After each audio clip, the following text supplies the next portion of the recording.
CIPET நிறுவனத்தின் தலைமையகத்தை சென்னையிலிருந்து டெல்லிக்கு மாற்றும் மத்திய அரசின் முயற்சியை கண்டித்து அந்த நிறுவனத்தில் பணியாற்றும் தொழிலாளர்கள் உண்ணாவிரத போராட்டம் நடத்தினர்.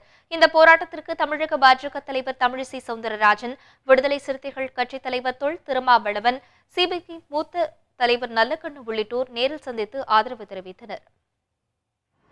நிச்சயமாக தமிழகத்திலிருந்து சென்னையில் இருந்து இந்த சிப்பெட் நிறுவனம் எந்த விதத்திலும் இடமாற்றம் செய்யக்கூடாது. ஏனென்றால் 67 இருந்து சென்னையோடு பின்னி பிணைந்து உணர்வோடு இருந்து கொண்டிருக்கும் இந்த நிறுவனம் எந்த விதத்திலும் சென்னையில் இருந்து மாற்றப்படக்கூடாது என்பதை மிக தெளிவாக, ஏனென்றால் இந்த நிறுவனத்தை எடுத்தால் ஏதோ சென்னையில் இருந்து ஒரு முக்கியமான உறுப்பையே எடுத்துவிட்டு செல்வதைப் போல, இன்னும் சொல்ல போனால் கண்ணையே பிடுங்கி விடுவதைப் போல இருந்துவிடும். பொதுத்துறைகளை எல்லாம் தனியார்மயமாக்குகிற நிலைப்பாட்டில் இந்த அரசும் உறுதியாக இருக்கிறது.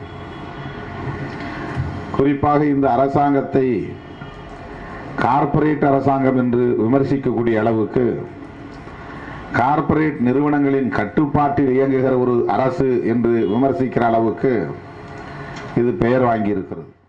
இந்த நியாயமான கோரிக்கைகளை முன்வைத்து சிப்பெட் தொழிலாளர்கள் நடத்திய இந்த ஒரு நாள் அடையாள போராட்டத்தில் தமிழக வாழ்வுரிமை கட்சி அவருக்கு ஆதரவாக பங்கெடுத்துக் கொண்டு எங்கள் முழு ஆதரவை தெரிவித்திருக்கிறோம்.